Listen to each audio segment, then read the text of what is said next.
This regular council meeting will come to order, and could we have a certification of a quorum, please? Yes, sir. Mayor Jason Knight. Here. Councilmember Place 1, Ruth Gamarillo Smith. Here. Mayor Pro Tem Councilmember Place 2, Elise Chacon. Here. Councilmember Place 3, Luana Lulu Martin. Here. Councilmember Place 4, Doug Goyer. Here. Mayor, there is a quorum of the council present to conduct this meeting. Okay, thank you. Now would everyone please rise for the invocation and the Pledge of Allegiance.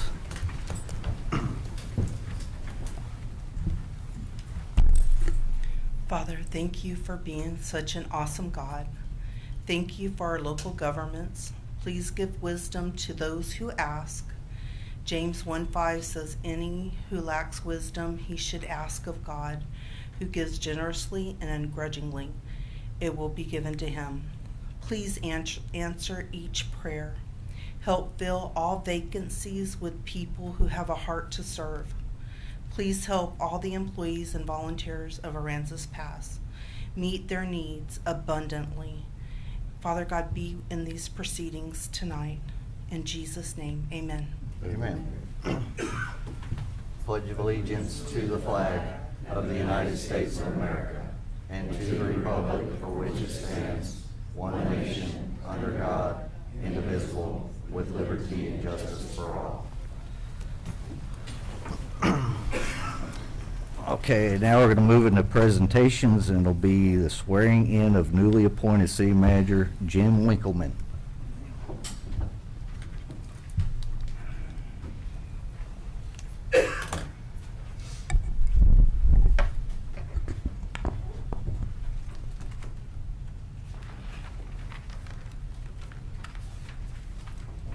Raise your right hand, please. Repeat after me. I, Jim R. Winkleman, I, Jim R. Winkleman, do solemnly swear do solemnly swear or affirm that I will faithfully execute the duties that I will faithfully execute the duties of the office of City Manager of the city of Aransas Pass, in the state of Texas, of the City of Aransas Pass, State of Texas, and will to the best of my ability preserve, protect, and defend the Constitution and laws of the United States. and will, to the best of my ability, preserve, protect, and defend the Constitution of the laws of the United States, And of this state and the charter of the ordinances of this city. and of this state and the charter and ordinances of this city. I further solemnly swear or affirm And I furthermore solemnly swear or affirm that I have not directly nor indirectly paid, offered, or promised to pay, that I have not directly or indirectly paid, offered, or promised to pay, contributed, nor promised to contribute any money or valuable thing, contributed nor promised to contribute any money or valuable thing, or promised any public office or employment as a reward for giving or withholding of a vote at the election of which I was elected.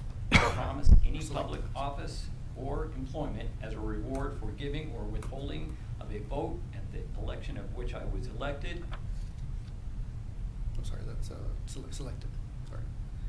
Or if the office of the one, or if the office is one of appointment to secure my appointment, so help me God. or if the office is one of appointment to secure my appointment, so help me God. Congratulations. Thank you.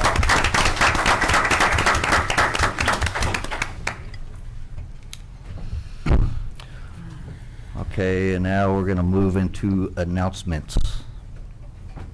And it'll be for the Aransas Pass Back to School Health Fair, be Wednesday, August 5th from 6 p.m. to 8 p.m. at the Aransas Pass Civic Center, 700 Wheeler Avenue. That's it. Okay, and now we're going to move into citizens' comments.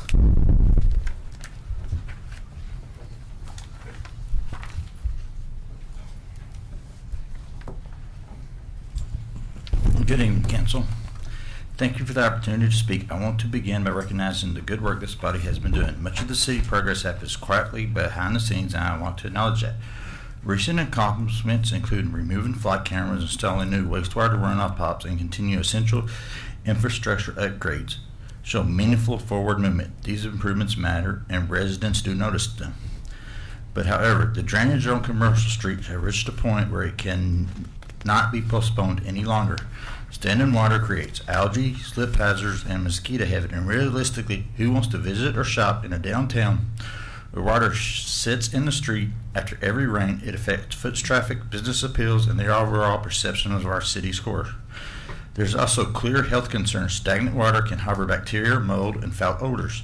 creating an unhealthy environment for nearby businesses and residents. It creates ADA accessibility issues because wheelchairs, walkers, and mobility devices cannot safely navigate through pool water, and standing water mixed with debris can attract rodents, which is unacceptable in any downtown district. Regardless of where the blame falls, once attorney gets involved, the city will be held liable.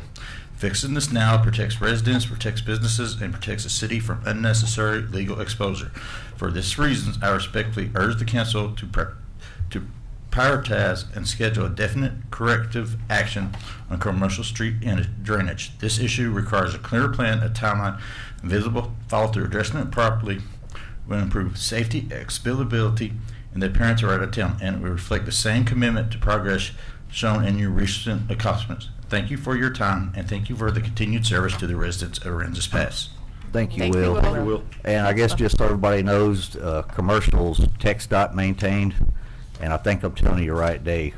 I think it's Wednesday, right, David? I think TxDOT is actually coming, and they're going to meet with the street superintendent and try and come up with a plan to correct that problem, because it's been a headache. Because if you call TxDOT, you may wait a month or a year, but I mean they're showing initiative to come down and look at the problem. So I mean that's a plus. And Mayor, if I could, the Public Works Department is putting on a more stringent protocol to make sure that in the meantime that they're keeping the gutters clean and roping off any kind of potential off grades and liabilities we might have out there. Okay. So making some Awesome. progress. Okay, Thank you, David. Thank you. I can stand with my mom. Go ahead, you're If she has good. any troubles with some words, I can just Oh, you're help good. her. Mayor Knight and city leadership, good evening.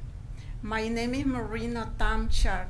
I am the mother of Elisa, Ruby, Tony Robertson, and Alex Quintana. I stand before you tonight to express my gratitude to this council, and especially to Mayor Knight, for the apology given on behalf of the city of Aransas Pass. That apology was very important to me and my family. It opened the door to productive dialogue with the current police administration. When I came to the United States, I believed it was a safe place to raise my children. But instead, my family was victimized, not once, but repeatedly. The day my daughter Elisa disappeared, my heart was torn from my chest.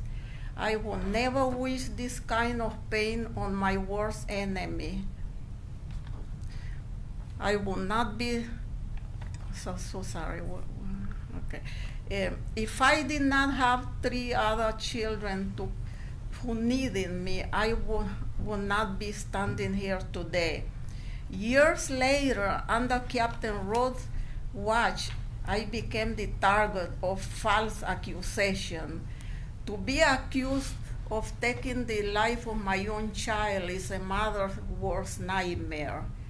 But as a mother, what hurt and angers me the most is what was done to my children. We were judged, condemned, and targeted based on the rumors and gossip of mentally unstable individuals. Captain Kyle Rhodes and Chief Eric Blanchard conducted an unchecked investigation, operated entirely without oversight. Though they never faced normal consequences, their actions remain on record in our eyes. Worst of all, the damage done to the reputation of my missing daughter, Elisa, damaged her investigation. Crucial time and resources were wasted chasing false claims instead of seeking real justice for my child. I am very thankful to the city's apology. I believe that true healing requires that we continue working to right these wrongs an apology at the beginning of the process. We are moving in the right direction, but my prayer is that real accountability follows, so that no other mother, no other daughter, no other family in Aransas Pass have to endure what we went through. Thank you for your time, your leadership, and for keeping this dialogue open in helping us to bring awareness to Elisa's case. Thank you. Thank you. Thank you. Thank you.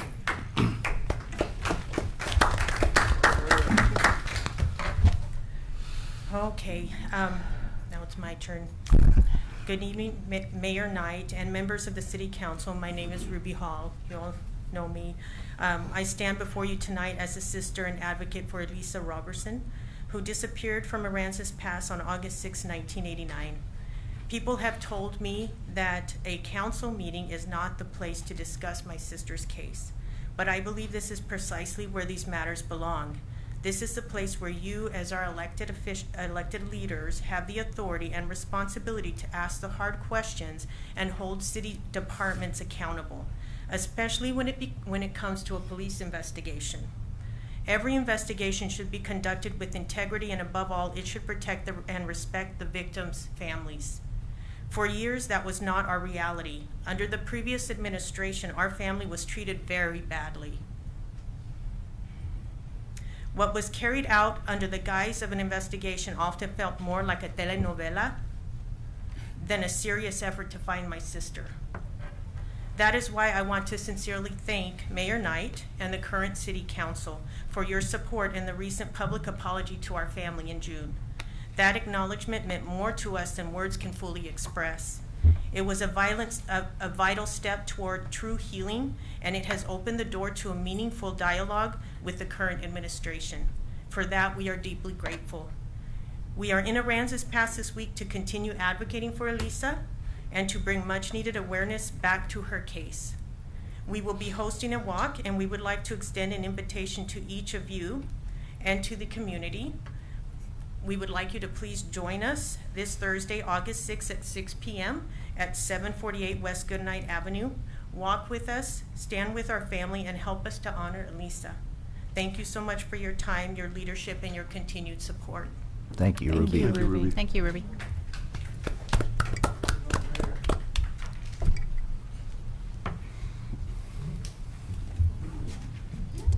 Mayor, council, how are y'all tonight? Good, good.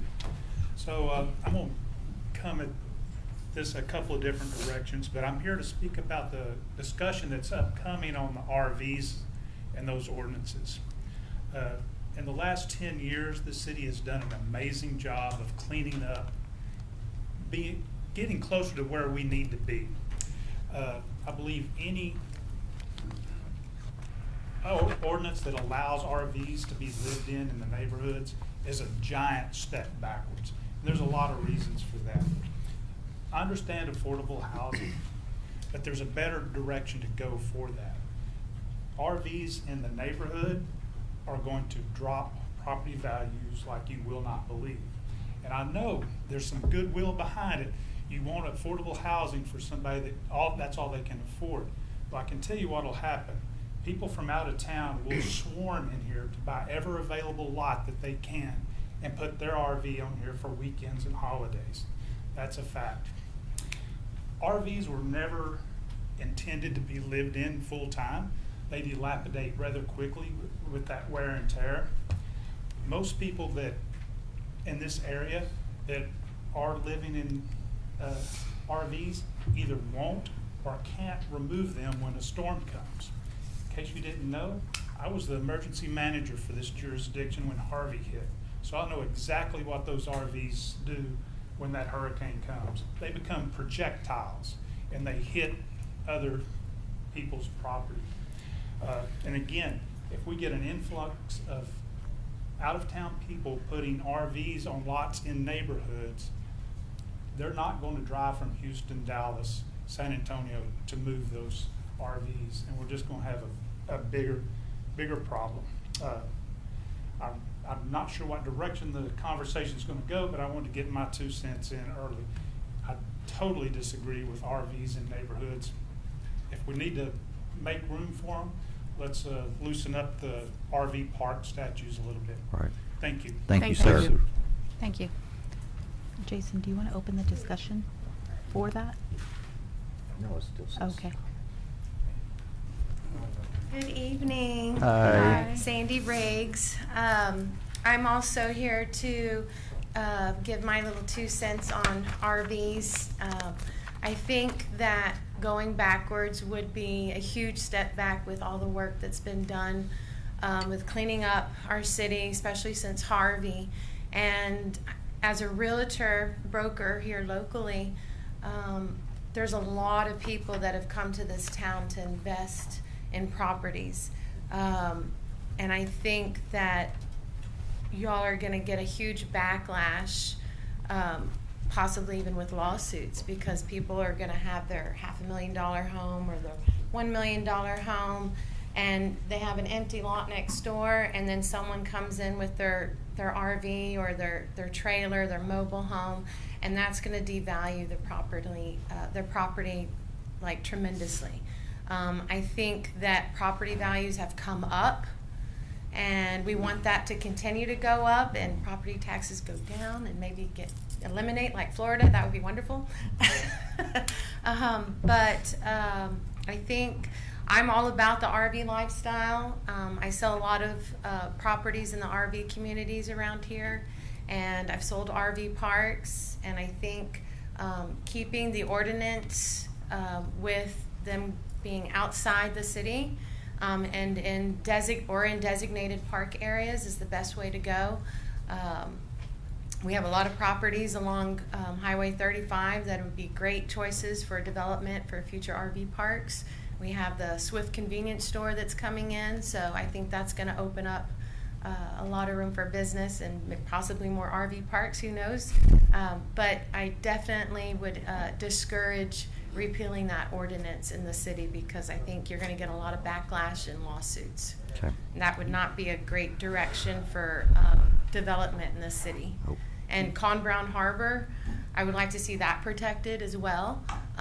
We have such a beautiful city and around the bay, and if you have developments with RVs out there, I think that's really gonna kill the aesthetics. I think I spent a lot of time this summer like in the Domain in Austin, and I don't know if anyone's been to the Domain, but that is like one of those little communities where you can do everything walking distance. And it would be nice to have something of that appeal, but a coastal appeal that has some class, that would invite more people from all over to come stay and be at walking distance to do everything and get all of their needs met. But RVs, I mean, I love RVs, but there's a place, and it's not in the city. Right. Or, outside a designated park. Right. All right. Thank Thank you. Thank you, ma'am. Thank you. Thank you so much.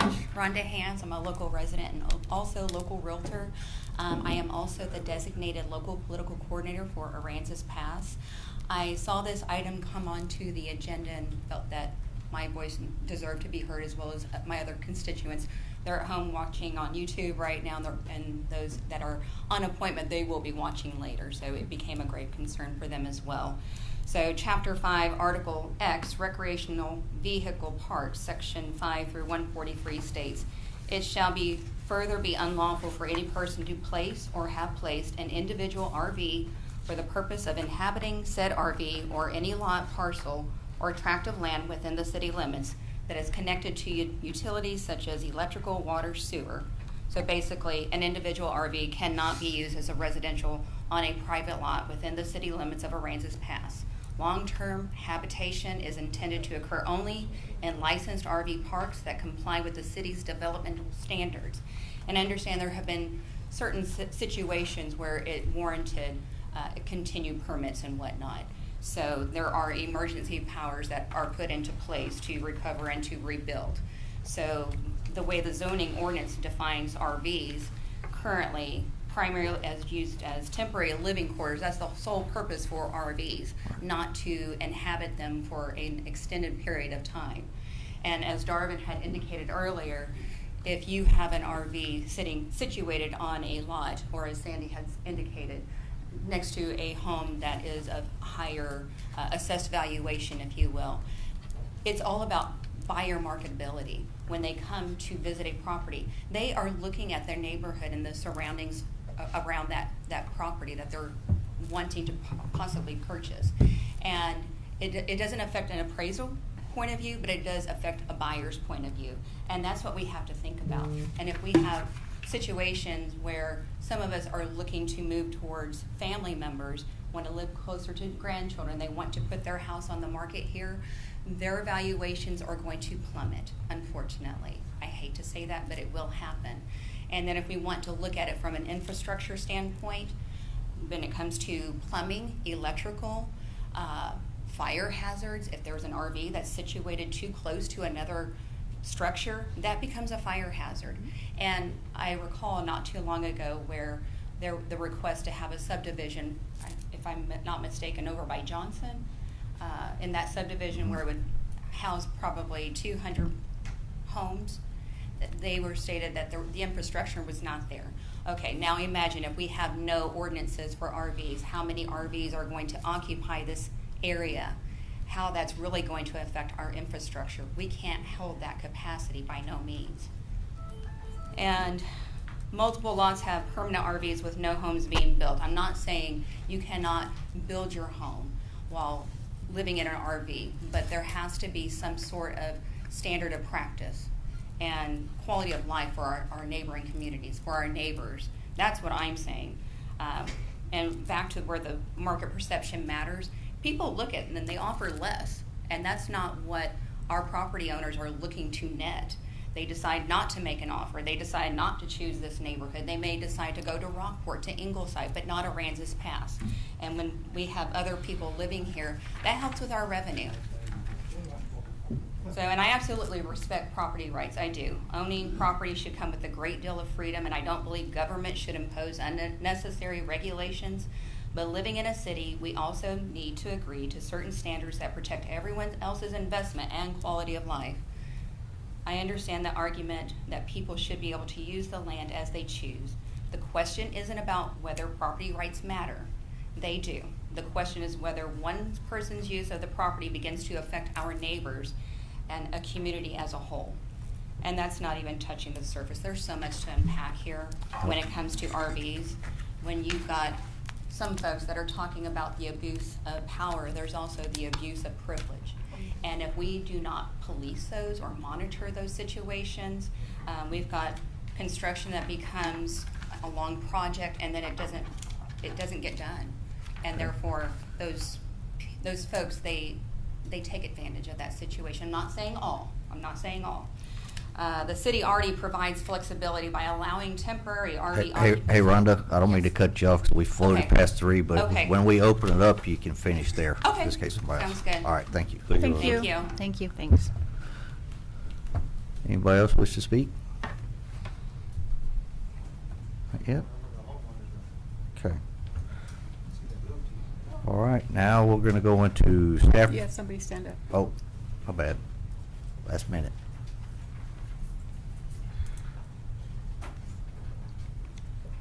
Good evening, Christy Cavanis, Laughlin. I am a relatively new resident to Aransas Pass, moved here in February. And I am one of those that would be irate, let's put it that way, if 2 doors down from me, from the $500,000 home that we just moved into, if all of a sudden I have an RV as a neighbor. We own an RV, we don't even keep it in our driveway, it stays in a storage unit.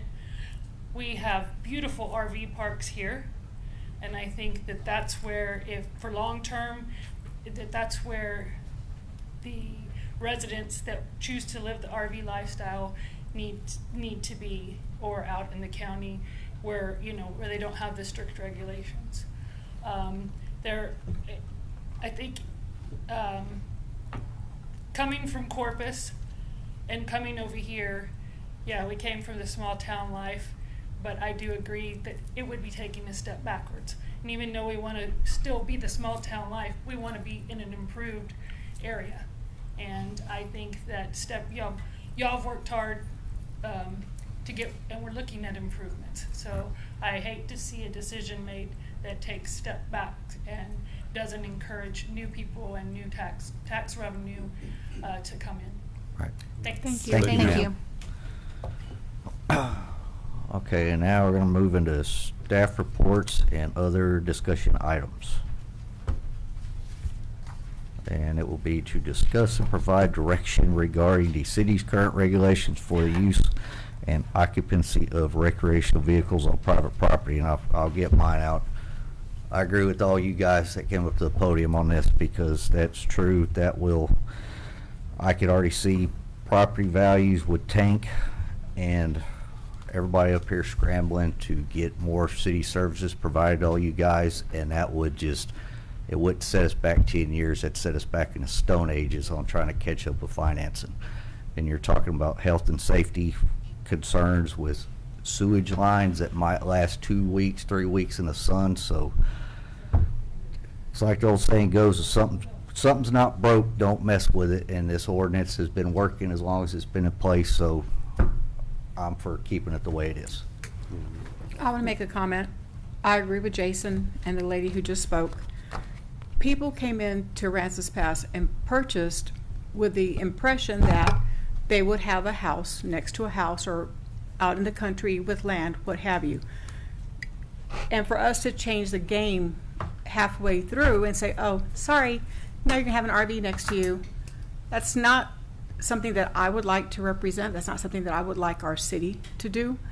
RVs serve a purpose. They serve a good purpose. But we need to have strategic places for RVs and let our homeowners who invested hard-earned money reap the benefits of their investment and the beauty of their neighborhood. There are some RVs that are absolutely gorgeous, no doubt. A lot of them cost more than a home. But those need to go with the RVs and leave the homes, leave the subdivisions, what they were, for the purpose that they were meant for, which is to be neighborhoods for single-family homes, not single-family homes and 15 years later, 20 years later, however long, oh, now you get an RV. Where's the black water going to go? Where's the gray water going to go? Is it going to go in the street? If it's going to go in the street, we're all going to smell it. That's, so I agree with Jason and everybody who spoke. I think we would be taking 50 steps back if we allow this. And I do believe wholeheartedly everybody here on council wants to move forward, not back. I just want to make a real quick statement. I just want to clarify for everyone that we're not taking any action tonight. It is just for discussion. And the reason it was put on the agenda for discussion was actually because of Mr. Titus.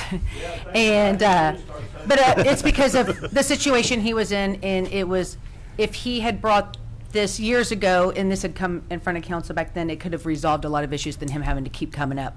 This is not by any means, I don't think, at least from my point, I don't have an opinion on, I don't think my opinion really matters on this. This is for the citizens to come up and talk. Y'all voiced your opinion on it. If any citizen, not just on this subject, but any subject, if they feel an ordinance needs to be changed, then they need to come up and bring this to the table, including this. If there's citizens out there that need this ordinance and they want it to be looked at to be changed, then they would need to come in front of us. I don't necessarily see that tonight, but I just want to assure everyone that is in here that we weren't taking any action tonight. It really is just for discussion. And I thank y'all for coming, because that's Absolutely. What it's about, is to hear what our citizens want on it. And not for us just Thank you, to Will. have an opinion, but to hear y'all. I agree with the rest of the council, basically. I mean, I don't want to see a bunch of mobile homes and RVs pop up all over town. I mean, I moved here to basically get away from that, from where I was born and raised, but I mean, I'm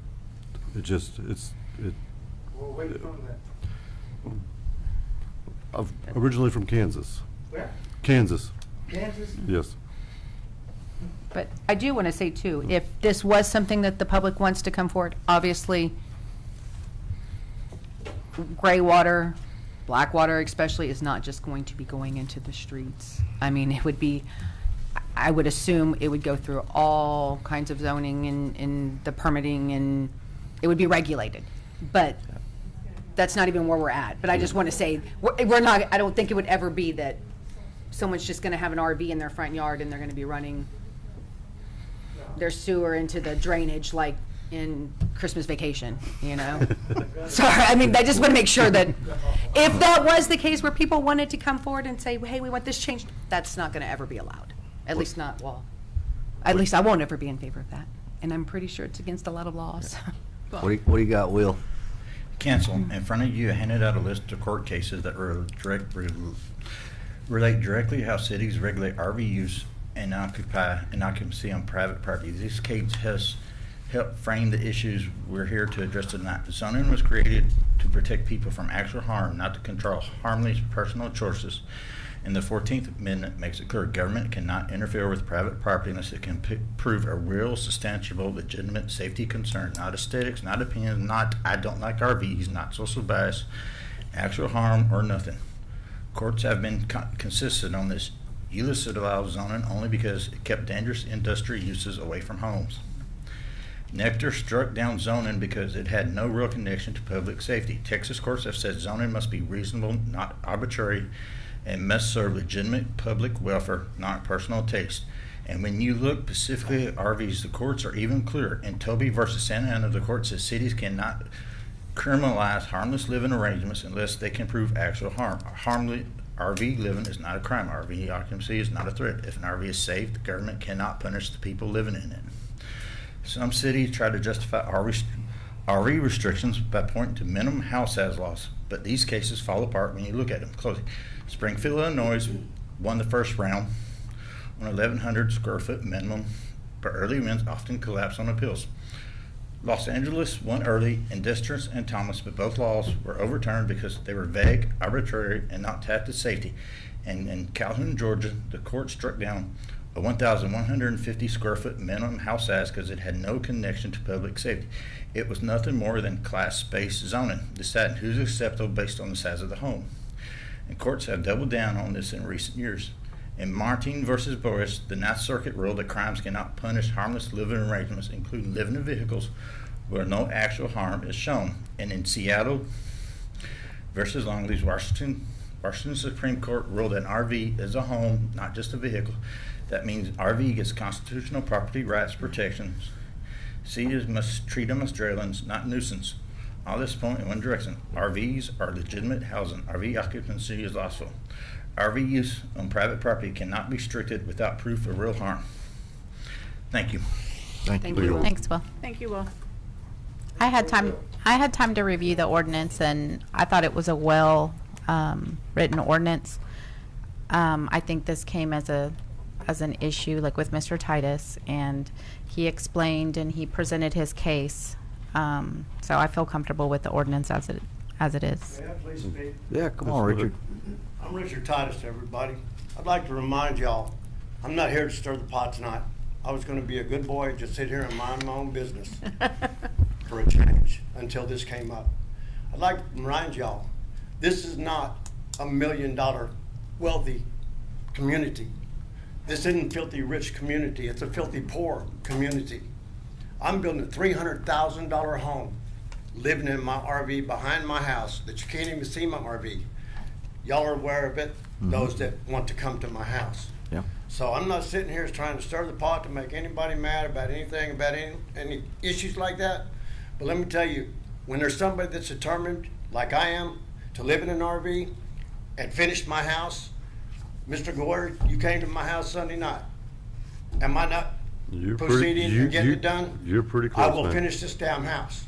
But there's some people that won't. I'm not one of them. And congratulations, sir, for being our new city manager. I'm sure you've already heard my name, and I look forward to talking with you sometime in the future, too. Thank you. Thank you, Richard. Thank you, Richard. Thank you, Richard. No, and I agree with what you said, Richard, but it's like, you know how it works. You can stay in an RV, you just gotta apply for a conditional use permit. You know what you should do? Stop giving conditional use permits. If you don't want nobody living in an RV in the city limits, stop giving a conditional use permit. No, I think there's nothing wrong with it. It I- serves a purpose. Yeah, it serves a purpose. I know it Yeah. does, but there's Yeah. some people that it's a problem with, and others it's not. And It's- you're gonna have that. That's- There's a good and a bad for That's- everything that goes on. That's the So, beauty of I politics. think just There's continuing two to sides, look at- trust Yeah. me, yeah. Thank you. At So, I mean, individualized Richard, in basis. essence, what we're discussing is people bought in Aransas Pass because it was zoned a certain way. Yes, ma'am, I know. And it's not fair to them to rezone after the fact when they purchased Nobody's with that asking about intent. rezoning, and I'd like to- It would affect all the zonings. I'm gonna be respectfully nice, and please don't talk to me no more today. Okay. So just for clarification, again, this isn't an actual item. It was just a Right. discussion that was brought up. And, Brought by who? Ms. Martin wanted this on the agenda. Okay. For discussion. Currently, you're right, the only way one can have a situation like that is through conditional use permits, and you have to go to the P&Z board and then have to go to council for final approval. This does not affect those who keep RVs on their lots that are not connected. They move off and on. So this is particularly in those for living, and we do have an ordinance in place for that. Right. And again, it's should be a case-by-case basis. Right. Okay, Okay. all right. Where are we at? Okay, I guess everybody good with everything? I'm good. Okay, all right. Okay, now we're gonna move in and consider an act on appointing a member to the Aransas Pass Municipal Development District Board of Directors for an unexpired term ending September 30th, 2027. And do we have any nominations? Just a little background, Mayor. Aransas Pass Municipal Development District is comprised of 7 directors appointed by the city council. Each of the directors shall be a resident of San Patricio County in the city of Aransas Pass and shall serve without compensation.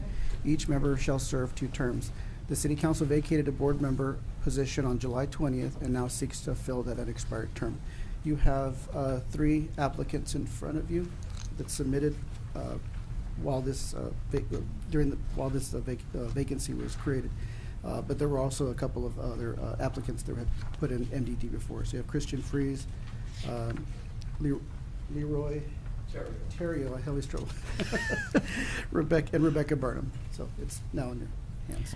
I'd like to make a nomination to appoint Leroy Therio on the MDD board. Okay, we got a motion on the floor. Do we have a second? I'd actually like to nominate Christian Freeze for the position.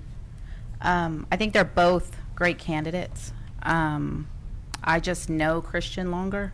That's my only thing. Mr.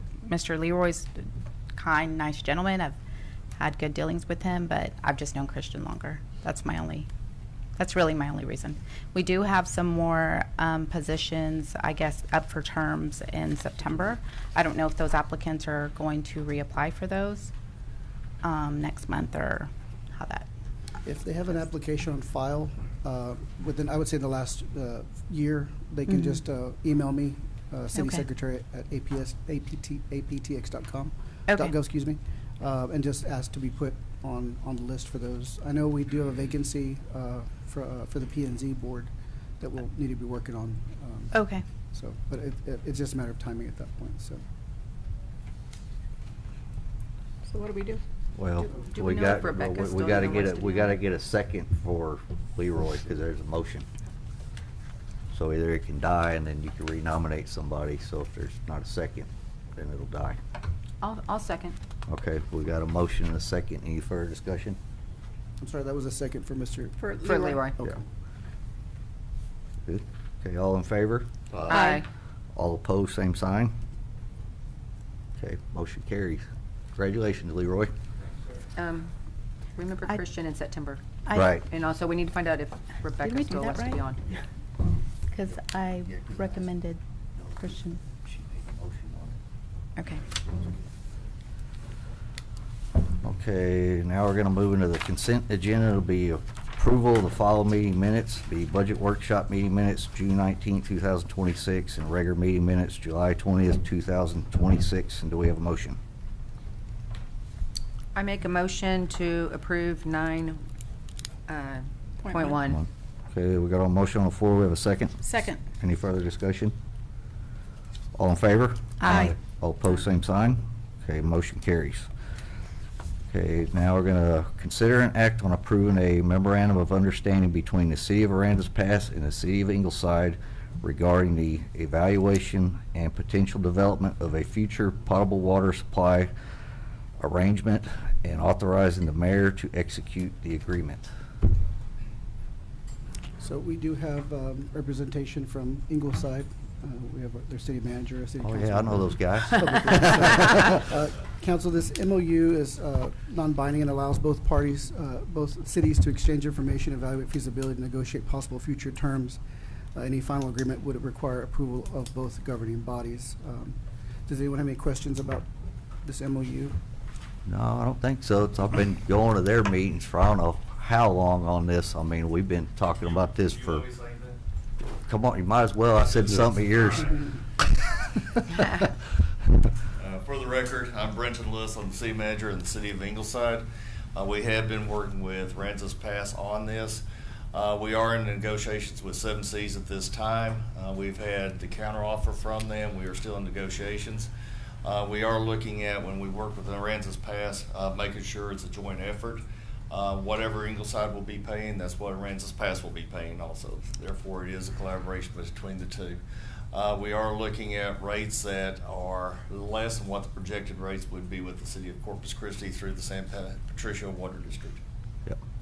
Brenton, would our contract also be perpetual? So after the 30 years that if y'all go with it? It would fall ours, and the way it would be tailored is that we would be, it'd be a pass through our system, but at the rates we're paying.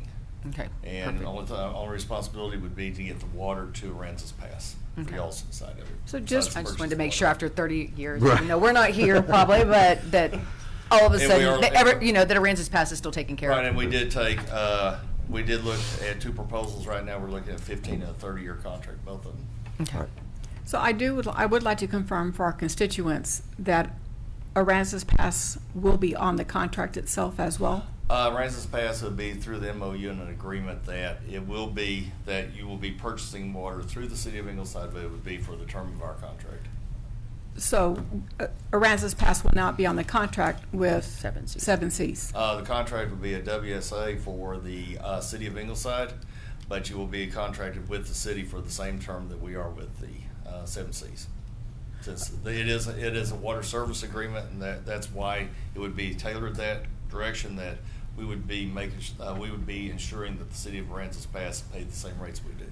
What happens if in 5 councils down the road, they decide not to honor the current rate, or they want to raise the rate? Okay, under the water service agreement that, the one that we are negotiating at this time, there's guaranteed rates to start out. And if you look at the city of Alice, that is one of the, they're right now. But we would be, it's just whatever the service is at the time that we all sit down and talk, that cost plus then the cost of CIP increase. Our contract would be with Seven Seas for 30 years and would have to be to sit down and negotiate with the representatives of Aransas Pass if anything happened, if Aransas Pass came to us or we went to Aransas Pass. But we are, dedicated to making sure that we go through this together all the way, because as you know, the cost of service reduces as you have more volume.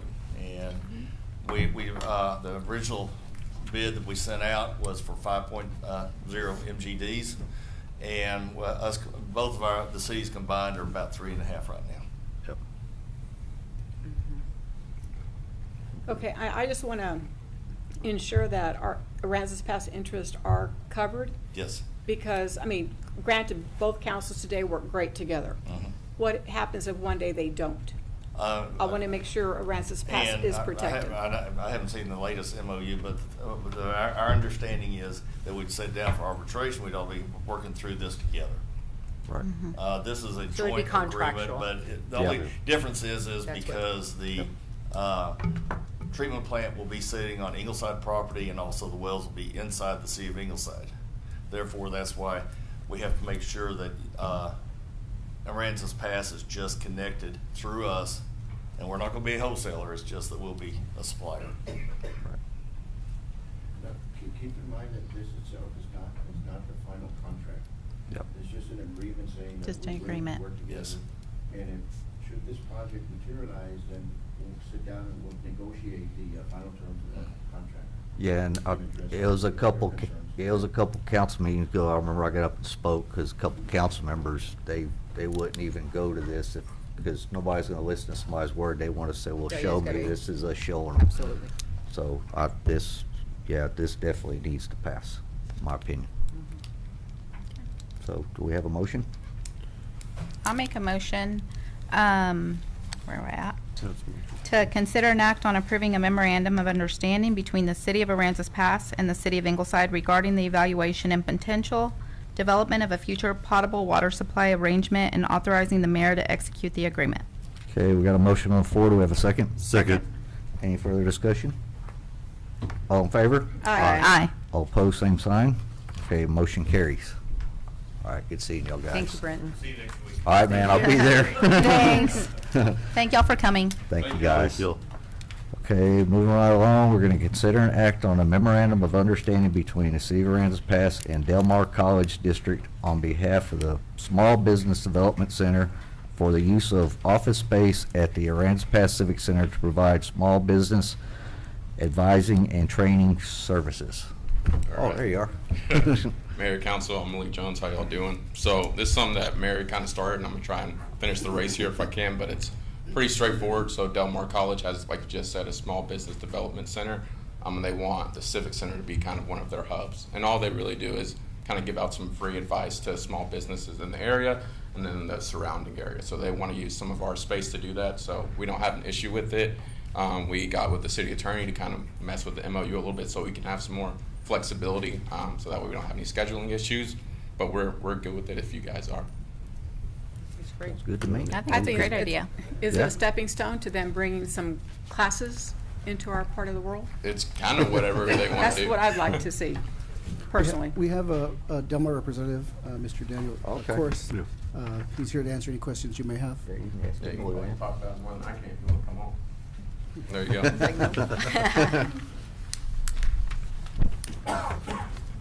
For the record, Dan Corus, Dean of Workforce Programs and Corporate Services. At Del Mar, I oversee the Small Business Development Center, the Apex, the Contract Resource Center, and the Cyber Center. Question is, are y'all familiar with the Small Business Development Center? Or the SBA model? Yes. So we're part of the Southwest Network. The SBC covers 8 counties, and then other programs we have cover 12, 14, and 17 counties. So obviously Aransas Pass is part of that region or geography. One of the big challenges we always run into is our center is in Corpus, but the rural communities get very little support because we have the counselors, they have to come to us. So whenever good cities offer us office space, then we can go meet the customers, the clients, the companies, the businesses out here on your turf and do a whole lot better business counseling. The alternative is meeting in a Starbucks out in a rural community, and it just isn't professional, especially whenever I have counselors that are going to meet, opposite sexes, and just it's not professional. We would agree it's not professional. So just the opportunity for y'all to offer a space, it creates momentum, and ultimately, whenever y'all or we are all working together, you always see a very positive impact on your business community. So, and then classes, no, I don't yet. The reality is, if you can get cohorts together to pay the instructor, we'll have a class anywhere you want. That's always the challenge. We just need some higher education Yeah, for but if our you're people. if you're not aware, we're opening up the Aransas County Workforce Development Center. Yeah. We're supposed to open it up on 1 In September. Rockford. So we've been working on that one for a couple of years. So, but the bridge is really nice. You just like zoom right over it and take a ride over there. And you could come this way as well. So if we do, I said, let me come out and talk to the city council so y'all know that we're always trying to serve the businesses and our community. And the question is, how do you do it in the most professional and safe manner? It's like Right. getting office space. Right. And we do this all over our region, Kingsville, George West, Beeville, and other places out in rural communities, and it works very well. Our challenge all the time, and this is a plug for the legislature. We're always trying to increase the dollar matches for the state of Texas, because the feds give $1, the state matches it to support SBA and SBDC, and in the last 10 years, we have not had a penny increase. Meanwhile, those good people in California, even though they're losing all their businesses, they've tripled their numbers. So Wow. if economic development is small business, we never get an increase, and the challenge is we can't support the rural communities. We can't support Shell. So, About how many days a week do you think you plan to be here on average? maybe one or two, One or two? for a few hours, and it Okay. just depends on demand. Once we get demand. Once they hear about you, they schedule with you and you meet them out here? The rumors get out, the orders get out, and then it might be a 9 to 12 event or a 12 to 3 event, or we're always flexible with the other demands that are going inside the Civic Center or wherever. And so we work with our partners. That's Okay. the bottom line. That's great. So, and did I mention y'all are part of our marketing team?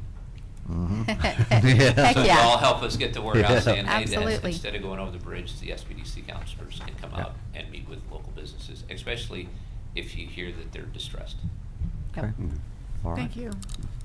All right, we have a motion? I'll make a motion to consider an act on a memorandum of understanding between the City of Aransas Pass and Del Mar College District on behalf of the Small Business Development Center for the use of office space at the Aransas Pass Civic Center to provide small business advising and training services. Okay, we got a motion on the floor. Do we have a second?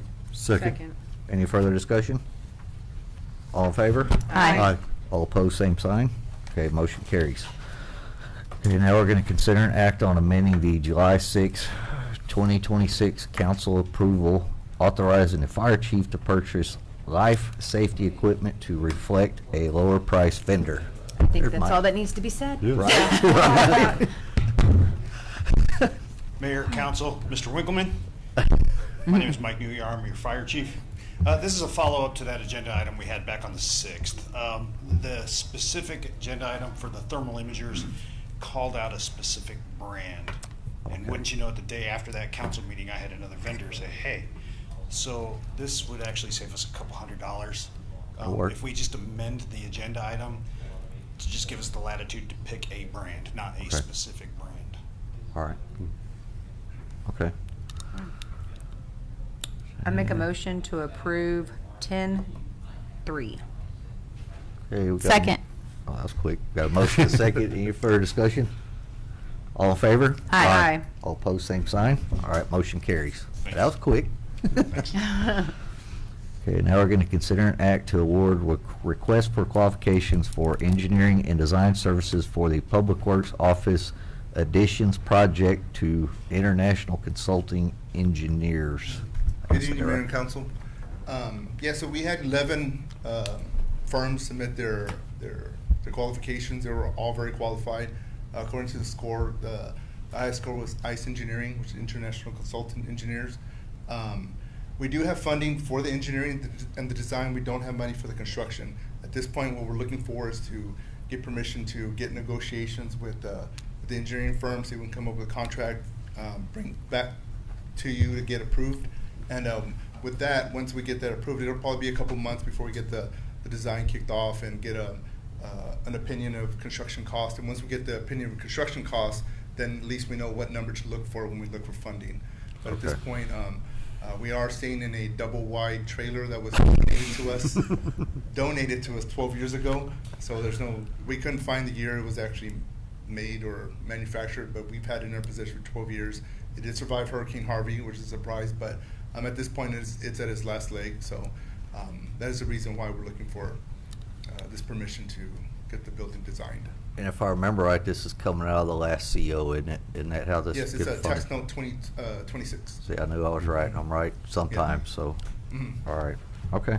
I'll make a motion to approve 10-4. Okay, we got a motion on the floor. We got a second? Second. Any further discussion? All in favor? Aye. All opposed, same sign. Okay, motion carries. Thank you. Leo, thank you, David. Thank you, David. Oh, this is a long one. We're going to consider an act on amending Section 28-24, Article 2, Chapter 28 of the Code of Ordinances of the City of Aransas Pass relating to one-way streets and alleys, revising the direction of traffic flow for the alley located between Saunders Street and 8th Street, immediately southeast of Keyburger School during designated school hours, providing for a penalty, providing for repeal, providing for severability, providing for codification, providing for publication, and providing an effective date. That's a lot of providing. Good evening. Aransas Pass ISD has requested a modification to the Aransas Pass Code of Ordinance, Section 2824, one-way streets and alleys, subsection B1, due to a change in the drop-off location for Head Start at Keyburger Elementary.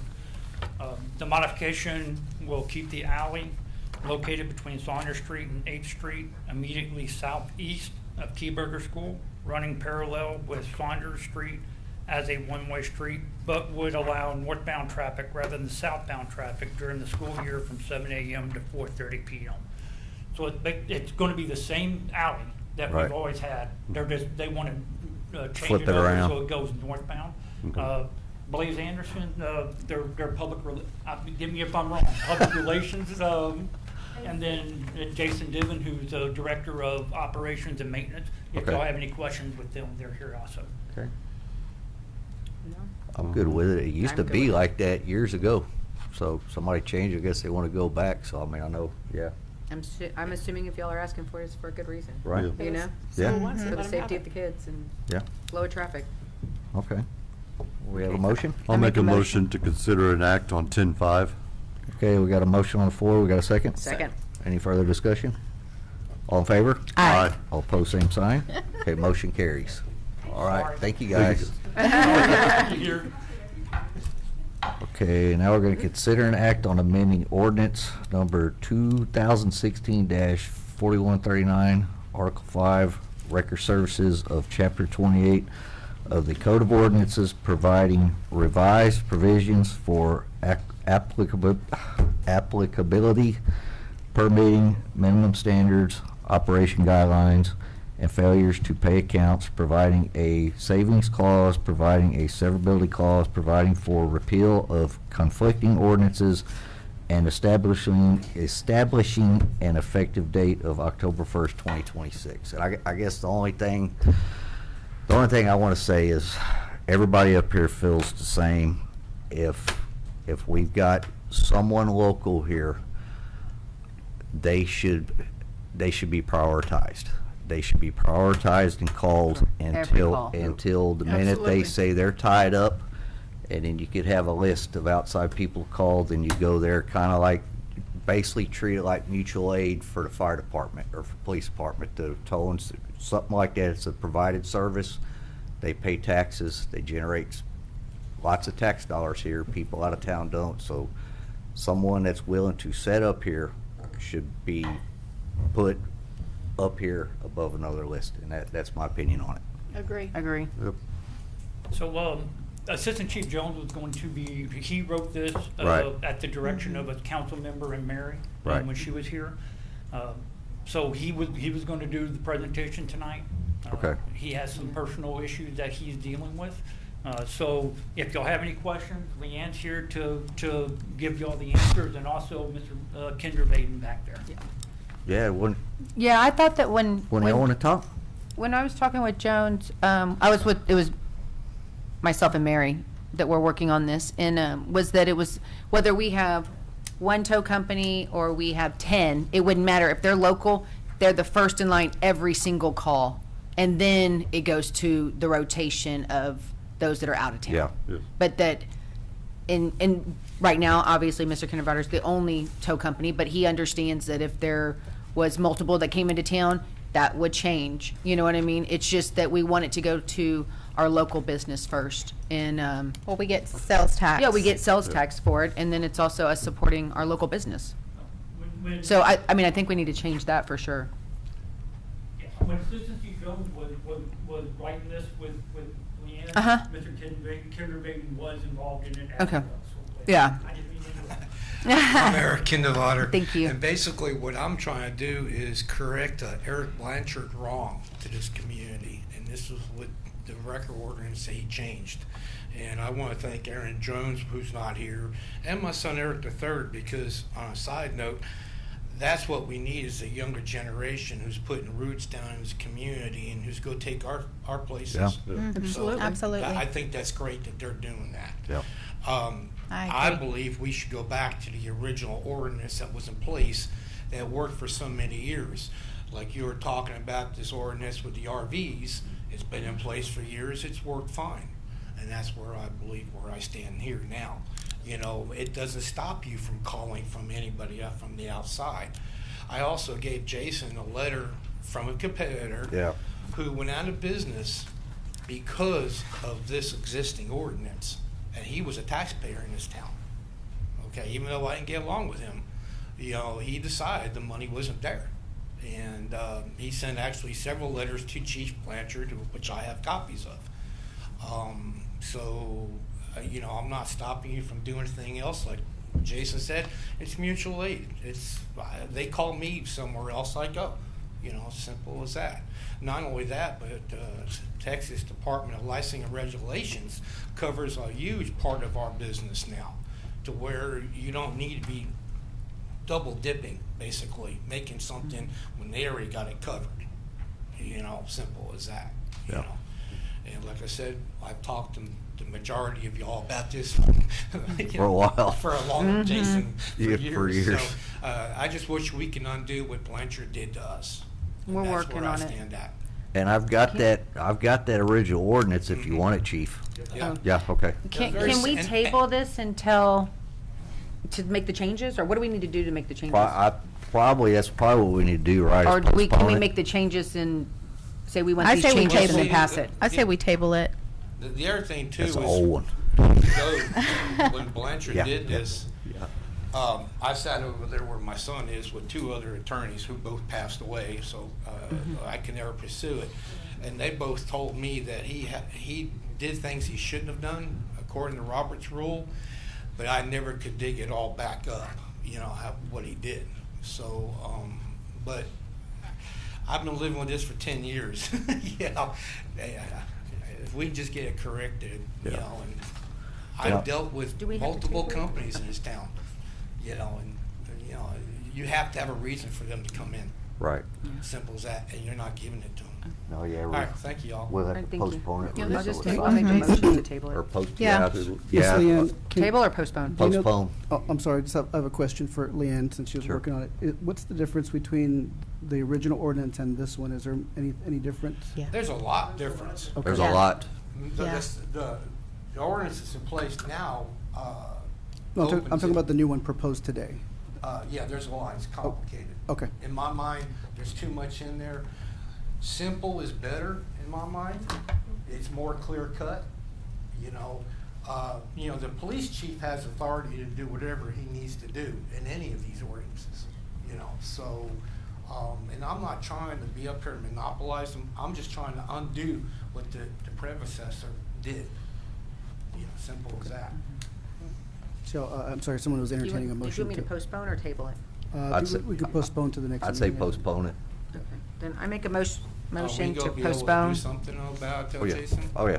Okay. Yeah, Yeah, yeah, so that work we on can it. get it. Yeah, I think we we all want to get agree. that changed. And here's another thing too, and I've given you his phone number, but you know, I have the Texas Southwest Tow Association behind me. Tommy up there, the president, I would know very well, and he basically said, you know, it's not in the taxpayer's best interest to be passing this ordinance. It's a burden on them. And, you know, he's willing to talk to any of y'all. And, you know, he'll tell you anything. He's very, very knowledgeable. Yeah, I know what they'll do, Eric, Chief, will work on it, then it's gotta get cleared with the city attorney. I mean, it's just typical Yeah, governmental we just need to go bureaucracy back to the stuff. old ordinance. It's simple. Yeah, we just want to make sure we get it right. Yeah. Yeah, well, you know, it worked for 30-some, 40-some odd years. Long time. Leanne, what's different in what y'all are proposing to what Mr. Kindervatter's wanting besides the rotation? Is it a lot, or is it? It's not a whole lot.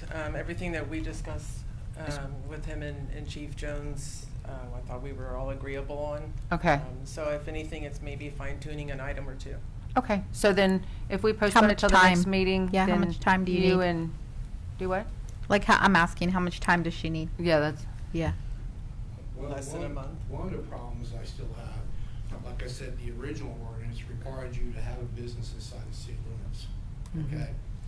You have companies that are operating out of other cities working over here. yeah. Well, I think that if we put you're the only one that's in this, I mean, we still have to have backups. Well, you're So right. I think that as long as we have our local ones in the ordinance, that they are always first, then that takes care of that issue.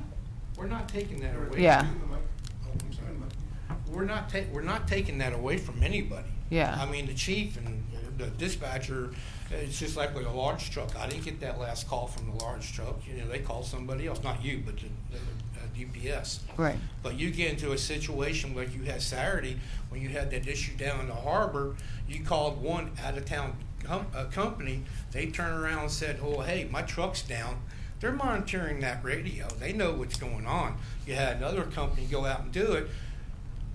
Very shortly afterwards, we had a major out there on 188 and 1069. And guess what? Who showed up? The company that turned your call down over here showed up with his truck mysteriously.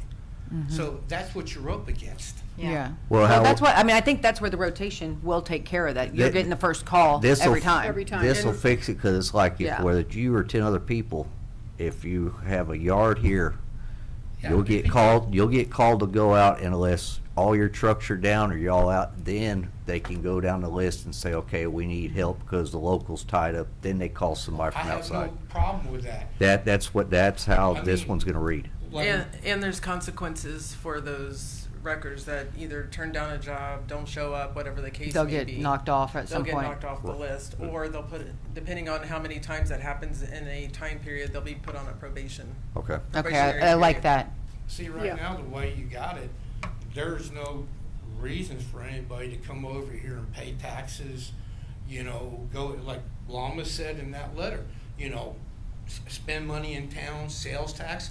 There's no reason for it. Right. Not zero. we can get the milk for free, right? Exactly. They Yeah. come Well, in, we're gonna get the change it. gravy, Yeah, and we're gonna leave us, change. and like, you know, just like, you know, the guy was talking about these RVs and all. I have a yard full of RVs that are still from Hurricane Harvey and all. I'm the one that got stuck with them. Yeah. You know, everybody else turns them down. So, Yeah. you know, it's because I'm local. Yep.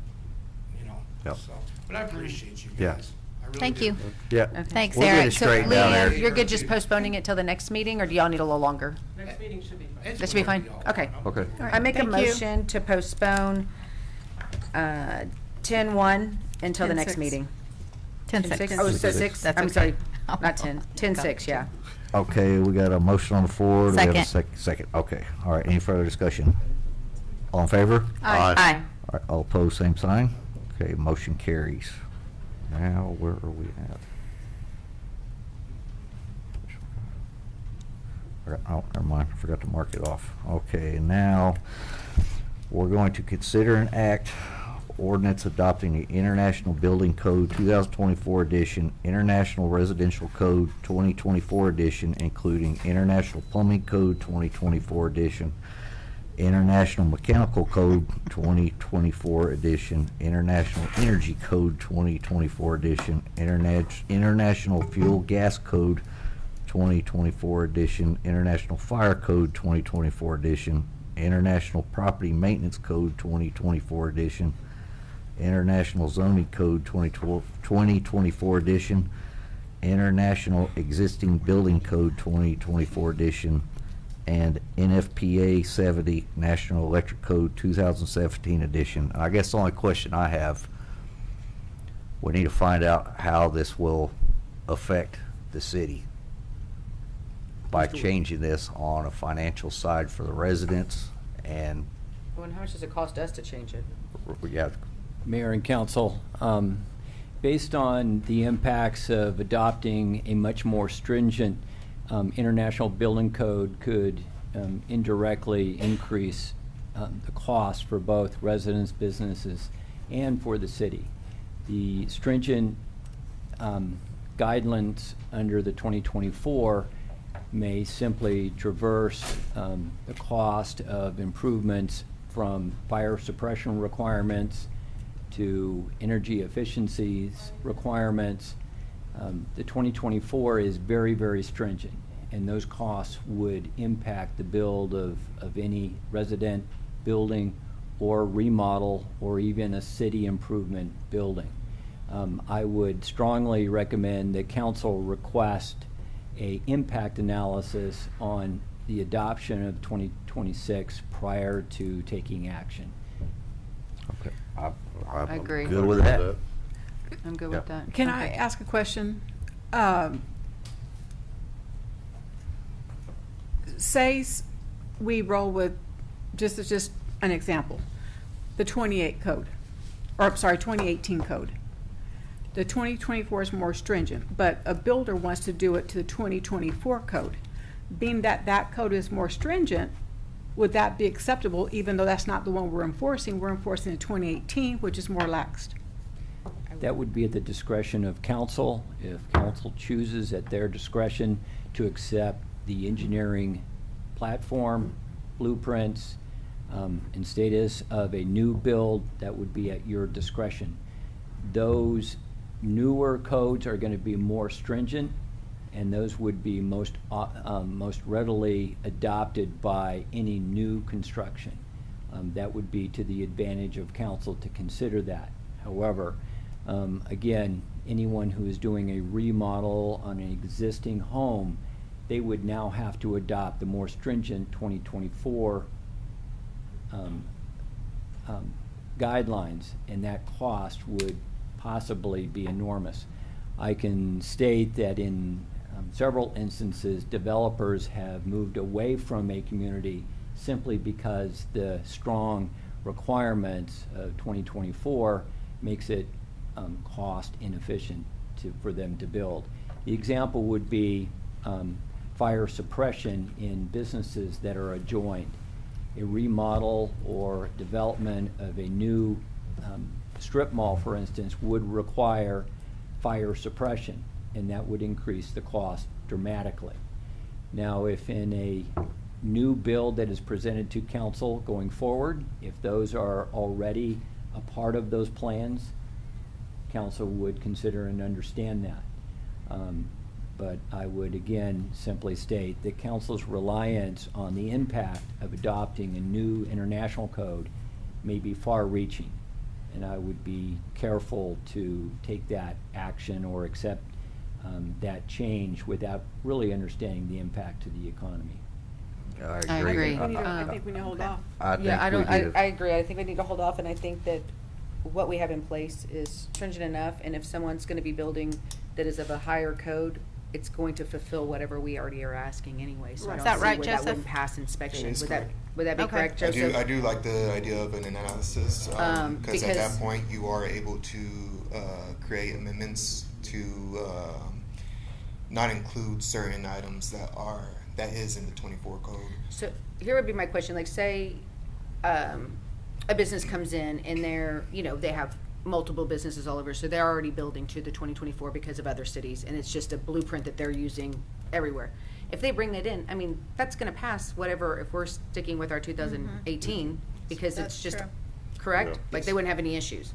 Well, then I That's think we true. just stick with what we have and not even, I I don't agree. think we have to really discuss it. I think, or need, Okay. I know it's already Did strict. Chief Do have you want something? to talk, Mike? Just one quick little thing. Okay. Regarding the fire code specifically, because don't ask me about any of the others. Me neither, man. I know there's little nuanced changes in the fire code, like now for foster homes or daycare, or foster homes specifically, they call for the foster home provider to actually change out the smoke alarm if it's more than 10 years old. Before, it used to just say if it worked, it worked. Yeah. But now if it's 10 years, you have to change it out because they do expire. Right. It's just little things like that. And then. But we could make anything- ordinances for those, right? Just side ordinances? I'm sorry, one more time. Yeah. We Yeah. could just make a side ordinance for something of safety needs. You That's could. what I was talking about when making Mm-hmm. amendments. Yeah. Right. You could, but then for any other changes, if development has concerns about the code, we do have a board of adjustments for a reason. Right. Yeah, but, Right. yeah. I just think we I don't know need if y'all have gone to in front make of our it boards. as user-friendly, for lack of a better word, Mhm. Yeah. for the investor coming in. And if we're gonna stay with the 2018, we stay with it. They wanna build to 2024, let them.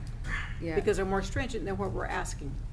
On most of these codes, they're made for big cities. Like, they're made for Houston, New York City, except where you have high rises and you have, I mean, where safety is of a much more of importance, where if there is a fire or something, there isn't escape routes in a sense like that. I just feel like even with the electrical, everything, it doesn't, it's an overkill for our city, is what I think. I think we need to hold off. Do you want to hold off or you want to deny it? We can deny it. I'd rather just deny it, to be honest. I don't see the need to come I back mean, right now. our current codes that we're using, is that working fairly well? I would say so. Then don't fix it if it's not broke. I would say let's deny it. Okay. I'll make a motion to deny item number 10.7. Well, Hold on. you just don't take any action. Just don't Don't take take any any I'll off. call for a motion, we'll get no Okay. motion, and then they'll just die. Okay, well, we got a motion. Got a Nope. second? We have no motion. All right, motion's dead. That was easy. Thank you, Joseph. Thank you. Thanks, Joseph. Thank you. Okay, now we're gonna move into executive session, and we have a couple items to deal with. One be the Aransas Pass Chamber of Commerce audit, and second will be purchase of real property by the city, and I think that's it, yeah. And it is 7:16 PM. Thank you.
Okay, we're going to reconvene in open session. There is no action to be taken, so with that being said, meeting adjourned.